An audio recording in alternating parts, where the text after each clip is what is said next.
चांद पर कैसे पहुंचेगा चंद्रयान-3। चांद पर कैसे उतरेगा चंद्रयान-3।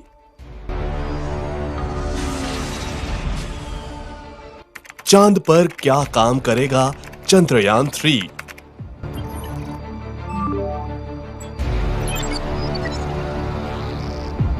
भारत के लिए चांद से क्या लेकर आएगा चंद्रयान-3।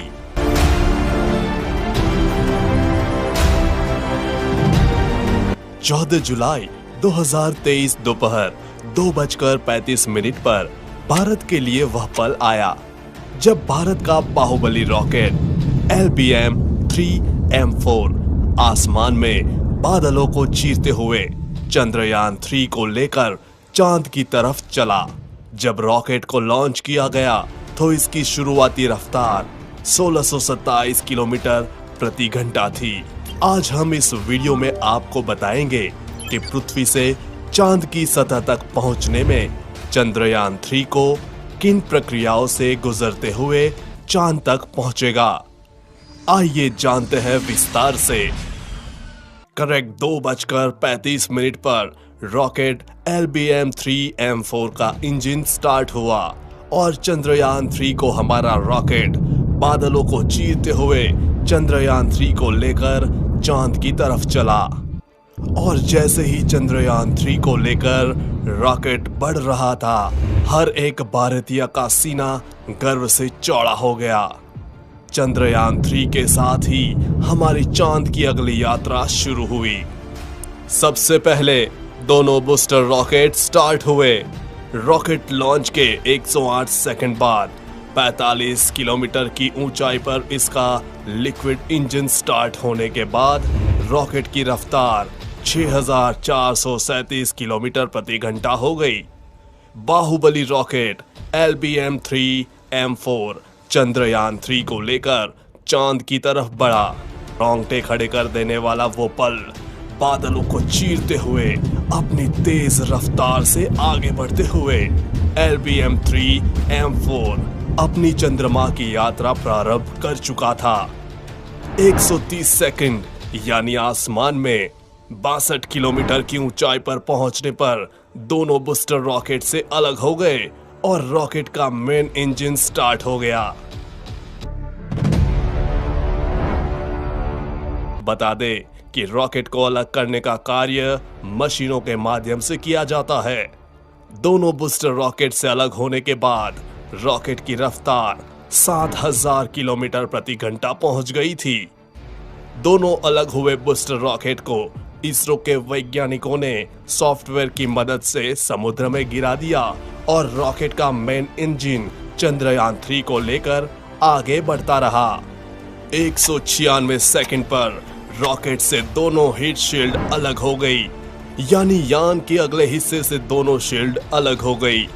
इन शील्ड को इसलिए अलग किया गया है क्योंकि यान 114.8 किलोमीटर की ऊंचाई प्राप्त कर चुका था। 307 सेकंड पर रॉकेट से लिक्विड इंजन अलग हुआ। रॉकेट से लिक्विड इंजन अलग होने के बाद क्रायोजेनिक इंजन स्टार्ट हुआ और चंद्रयान-3 को लेकर पृथ्वी की कक्षा की तरफ तेजी से बढ़ा। क्रायोजेनिक इंजन स्टार्ट होने के बाद रॉकेट की रफ्तार 36,968 किलोमीटर प्रति घंटे हो गई थी और कुछ दूर जाकर क्रायोजेनिक इंजन भी बंद होकर चंद्रयान से अलग हो गया और भारत का चंद्रयान-3 लॉन्चिंग के 16 मिनट बाद पृथ्वी की कक्षा में स्थापित हो गया और धीरे धीरे अपना ऑर्बिट बढ़ाकर अब चांद की कक्षा में प्रवेश करेगा। पृथ्वी की कक्षा में प्रवेश करने के बाद प्रोपल्शन मॉड्यूल की सहायता से इसरो इसको आगे उड़ाएगा। इसरो चंद्रयान-3 को पहले तो कुछ दिन पृथ्वी के चारों ओर घुमाएगा। हर चक्कर पहले से बड़ा होगा। ये सभी चक्कर अंडाकार होंगे। अब आपके मन में सवाल होगा कि यह सभी चक्कर अंडाकार क्यों होंगे? तो इसका जवाब है कि अगर इसरो चंद्रयान-3 को गोल चक्कर लगाएगा तो वह एक ही जगह घूमता रहेगा। इसलिए अंतरिक्ष में किसी चीज को दूर या पास भेजने के लिए अंडाकार चक्कर लगाया जाता है। हर चक्कर के पहले चक्कर से थोड़ी दूर पर होगा। इस प्रकार इसरो चंद्रयान 3 को धीरे धीरे पृथ्वी से दूर भेजेगा। ऐसे कुछ दिनों बाद चंद्रयान 3 चांद के पास चला जाएगा। चांद तक जाने में इसको 6 दिन का समय लगेगा। जब चंद्रयान 3 चांद की कक्षा में प्रवेश करेगा तो वापस से पृथ्वी वाली प्रक्रिया अपनाई जाएगी। चंद्रयान 3 को अब चांद की कक्षा में घुमाया जाएगा और धीरे धीरे चांद के पास ले जाया जाएगा। चांद की कक्षा में प्रवेश करने के बाद यान 13 दिन तक चांद के चक्कर लगाएगा। चंद्रयान 3 अपने साथ 3 अलग अलग हिस्से लेकर जा रहा है। सबसे पहला उड़ाने वाला हिस्सा प्रोपल्शन मॉड्यूल, दूसरा हिस्सा उतारने वाला हिस्सा लैंडर मॉड्यूल और आखिरी तीसरा हिस्सा है घूमने घुमाने और जानकारी जुटाने वाला हिस्सा रोवर और ऑर्बिटर वाला हिस्सा इस बार नहीं भेजा गया है, क्योंकि चंद्रयान 2 का ऑर्बिटर पहले ही चांद के चारों ओर घूम रहा है। इसरो इसी का इस्तेमाल करेगा और जैसे ही चंद्रयान 3 चांद के 100 किलोमीटर के दायरे में पहुंच जाएगा, प्रोपल्शन मॉड्यूल से लैंडर अलग हो जाएगा। लैंडर अब अपनी कक्षा में अपनी स्पीड कम करने की कोशिश करेगा। करीब 40 से 42 दिन बाद लैंडर और रोवर चंद्रमा के साउथ पोल पर उतर जाएंगे। चंद्रयान 3 की चंद्रमा पर लैंडिंग 23 अगस्त की शाम 5:47 पर रखी गई है, लेकिन वहां सूर्योदय की स्थिति को देखते हुए इसमें बदलाव हो सकता है। अगर सूर्योदय में देरी होती है तो इसरो लैंडिंग का समय बढ़ाकर इसे सितंबर में कर सकता है। चांद पर चंद्रयान 3 को उतारना इस मिशन का सबसे कठिन पार्ट में से एक है। चंद्रयान 2 भी इसी समय फेल हुआ था। यह आखिरी 15 मिनट इस मिशन के सबसे कठिन मिनट होंगे। इस बार चंद्रयान 3 के लैंड करने के लिए 2 स्थान निश्चित किए गए हैं। अगर एक स्थान पर यह नहीं उतर पाता है तो इसको निश्चित किए गए दूसरे स्थान पर उतारा जाएगा। जैसे ही स्थान निश्चित हो जाएगा, उसके बाद चंद्रयान 3 सॉफ्ट लैंडिंग का प्रयास करेगा।